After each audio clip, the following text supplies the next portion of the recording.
Hi,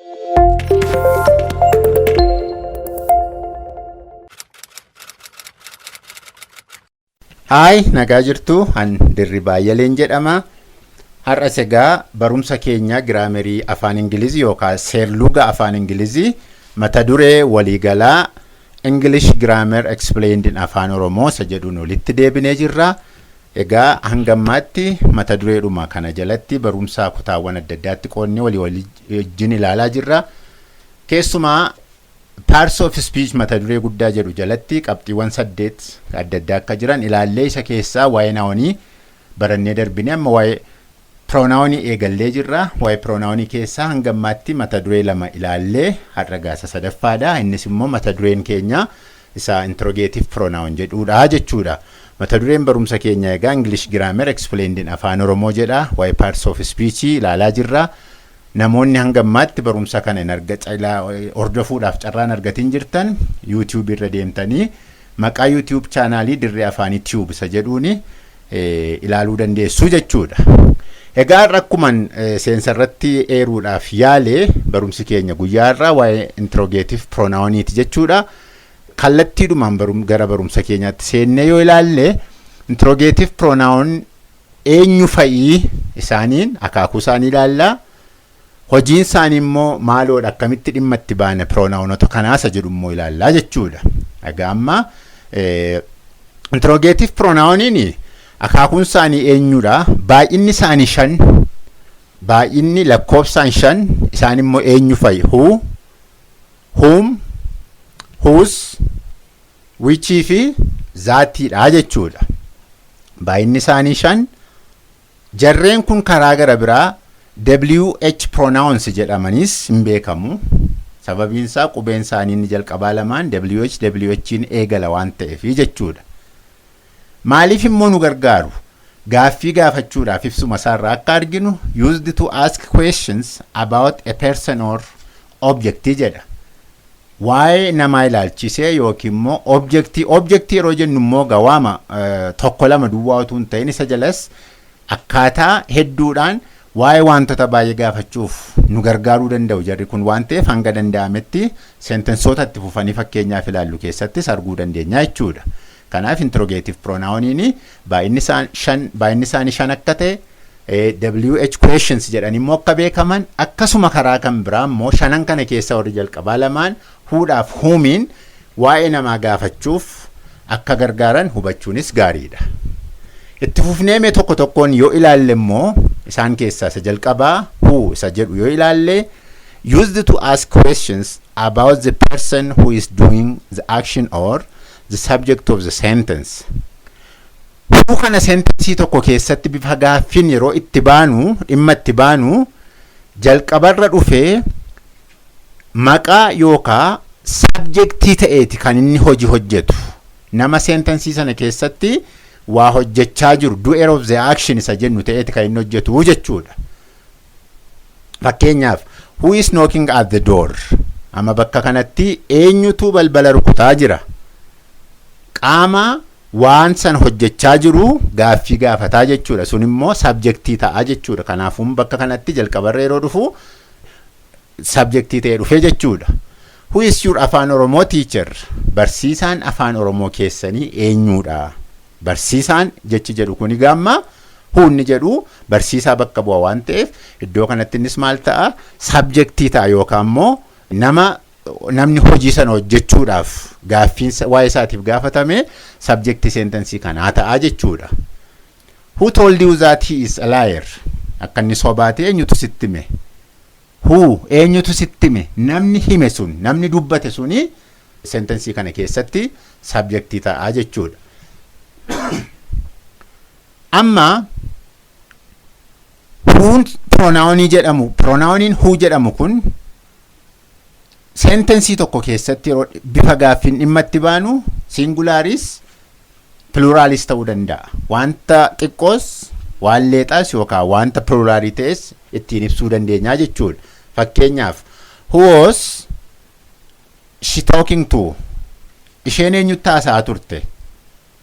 Amma kuni verbiin was jedhu singulaariidha waan ta'eef itti fufee immoo she inni jedhus tokko waan ta'eef who pronounii kana sentence singularii ta'e keessatti dhimma itti ba'ani. Waa'ee nama leexaa tokko ittiin ibsuudhaaf gaaffii gaafannee jechuudha. Karaa kan biraa immoo who were there in the party. Saganticha keenya eenyu faatu ture? Amma were WERE inni jedhu kuni verbiin isaa pluraliidha waan ta'eef hun kun eenyu faatu ture isa jedhu akka nu ittiin gaaffii gaafannuuf nu gargaaree jechuudha. Kanaaf pronouniin hun sententii tokko keessatti waan leexaas waan baay'ees ittiin gaafachuun hin danda'amaa jechuudha. Gara whom isa jedhutti yeroo dhufnu immoo ibsisaa akkas jedha. It is used to ask questions about the person on whom the action is done upon. Who pronounii jedhu sirriittu banneerra taanaan waa'een whomis dafee nuuf gala. Who'n subjectii ta'a. Jalqaba irratti eenyu akka waa hojjechaa jiru doer of the action isa jedhuttiin gaaffii gaafachuudhaaf hubanna. Inni kun immoo akka eenyu irratti wanti sun ta'e isa jedhuttiin hubachuudhaaf dhimma itti baanaadha. Mee fakkeenya isaa ilaallu. Whom did you speak to? Eenyutti haasofte? Amma kan barbaadamaa jiru nama waa itti haasameedha malee nama haasee miti. Nama haasee taanaan who ta'a, subjectii ta'a. Kun kan inni barbaadamaa jiru amma prepositionin tu jettu dhumarratti galteetti waan ta'eef wanta ishee irratti raawwate sanaadha kan barbaadamaa jiru. Whom did you speak to? Inni jedhu nama taasa'ame. Inni immoo maal ta'a? Objectii ta'a jechuudha. Bifa objectii dhimma itti baanaa jechuudha. Whom immoo. Whom do you live with? Eenyu wajjin jiraatta? Waa'ee nama inni wajjin jiraatuuti kan barbaadamee jechuudha. Kanaafi bifa kanaan gaaffii gaafachuufis dhimma itti baanaa. Whom should I talk to about my job interview jedha kun immoo. Kunis akkasuma waa'ee nama gaafachuun irra jiruuti malee waa'ee isa gaafatuu miti. Kanaaf whomiin kun egaa bifa waa irratti ta'uu isaatiin qaama isa godhe otoo hin ta'in qaama isaa wantu sun irratti ta'aa jiru ibsuudhaaf bifa gaaffiin dhimma itti baanaa jechuudha. Isattaan yoo laalle immoo husiidha.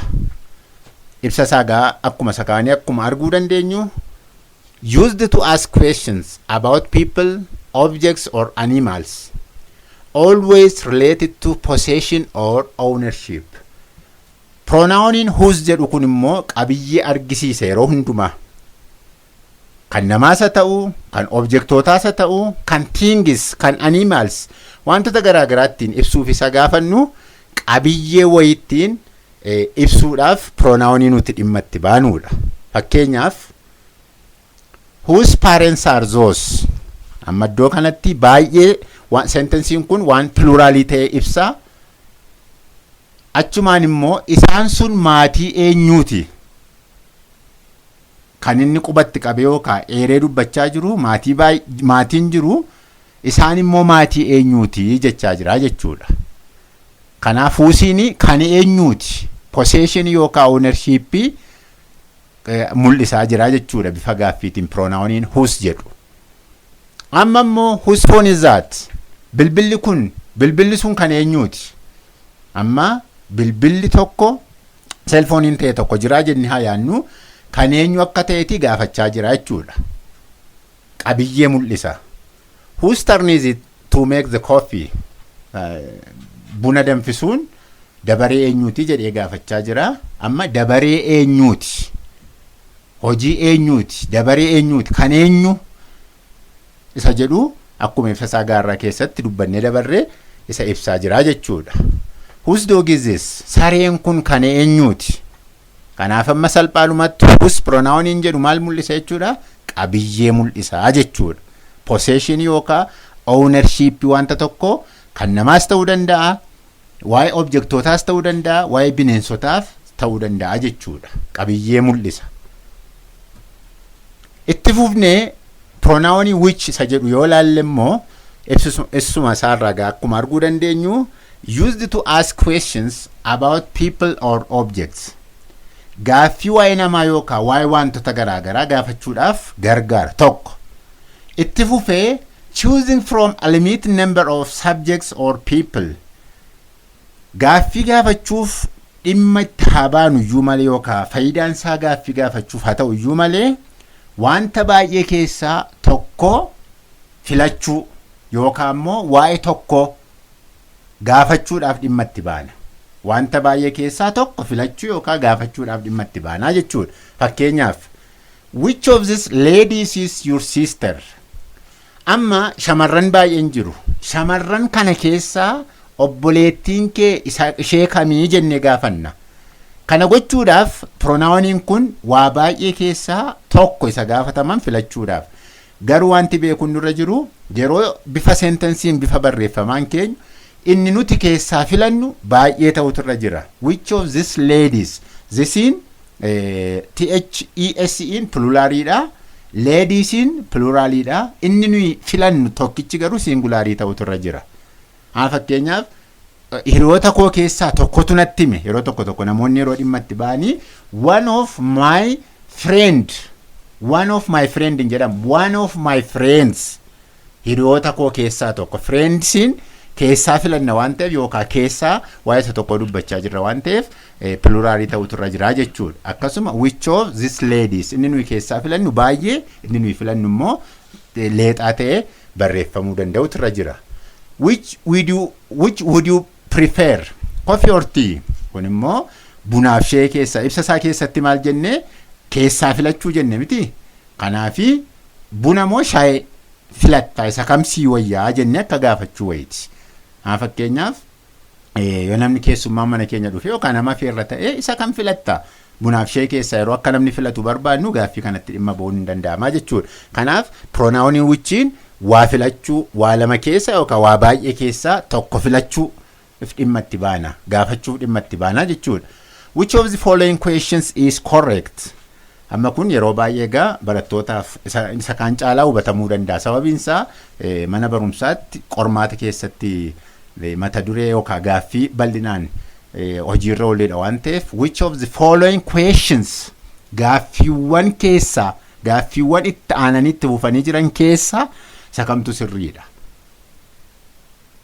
Filachuudhaa fi bifa kanatti akka dhimma baanu pronounii gargaaruudha jechuudha.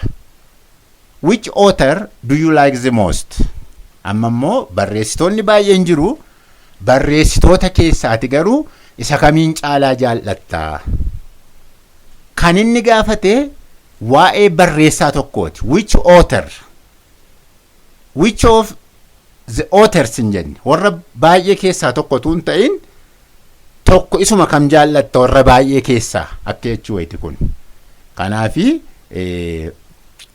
akka nuyi filannee tokko adda baasnee hubannuuf pronounii nu gargaaruudha jechuudha.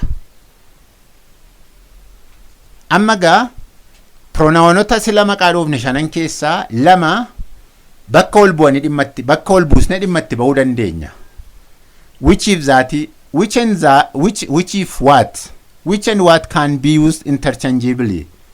Isaan kun sentensii tokko keessatti isa tokko bakka buusnee haalli nu itti dhimma ba'uu dandeenyu jira. Yeroo hundumaati jechuudha yoo baanne haala baay'ee keessatti hin dandeenya. Which is your favorite color? Halluun inni itti jaallattu inni itti filmaata siif ta'e isa kami? Which? Amma kalaroota keessaa gaa tokko halluun baay'ee jaalladhuudha jenne hayaannu. Which itti dhimma baane jechuudha. Pronoun what is sentence wal fakkaataa keessatti what is your favorite color? Yoo jenne immoo waatiin which bakka bu'ee pronounonni kun bakka ol bu'anii iddoo isaaniitti hojjetan jira jechuudha. Deemee garuu ibsi isaanii akkuma interrogative pronounii keessatti hammatamaa jiran gaaffii gaafachuudhaaf dhimma itti baanaa jechuudha. Gaaffii waa'ee namaa fi waa'ee nama hin ta'inii tokko gaafachuudhaaf dhimma itti baanaa jechuudha. What is used in questions to ask for particular information about people or something? Deebii adda ba'e tokko argachuudhaaf deebii specificii ta'e yookaan particulaarii ta'e tokko argachuudhaaf gaafanne yeroo waatti gaafannu waatti bakka buusnee pronounii waattiitti yeroo dhimma baanee gaaffii tokko gaafannu wanta adda ba'e tokko deebii argachuudhaaf dhimma itti baanee gaaffii gaafanna. Fakkeenyaaf what is your grandfather's name? Maqaan akaakayyuu keetii eenyuudha? Kan barbaadamu amma inni addumaan maqaa akaakayyuuti jechuudha. Waan deebii ifaa ta'e tokko barbaada jechuudha akka seentensii kanaatti. Kanaaf pronoun watiitti yeroo dhimma baanee gaaffii gaafannu deebii ifaa tokkicha argachuudhaaf pronoun nu dhimma itti baanee gaaffii gaafannu jechuudha. Kanaaf maqaan akaakayyuu kooti akkasi jedhee deebii tokko kennaa jechuudha namni.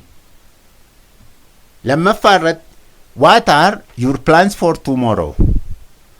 Pronoun watti kana yeroo hundaa singularii ta'e duwwaa ittiin gaafachuuf otoo hin ta'in waan baay'eefis bakka buusnetti dhimma ba'uu dandeenya. Namas fis ta'uu danda'a, nama kan hin ta'in wantoota garaagaraafis pluraalii goone dhimma itti ba'uu dandeenya jechuudha. Fakkeenyaaf bakka kanatti karoorri kee borii maayin karoora pilaanonni kee ati boriif qabdu maayin what are your plans for tomorrow? Kanaafi bifa pluraaliinis dhimma itti ba'uu dandeenya jechuudha. What is the capital city of Oromiyaa? Magaalaa guddittiin Oromiyaa eenyuudha yookaan maaloodha? Amma deebiinsaa maal ta'a jechuudha? Deebiima tokko jechuudha. Finfinneedha.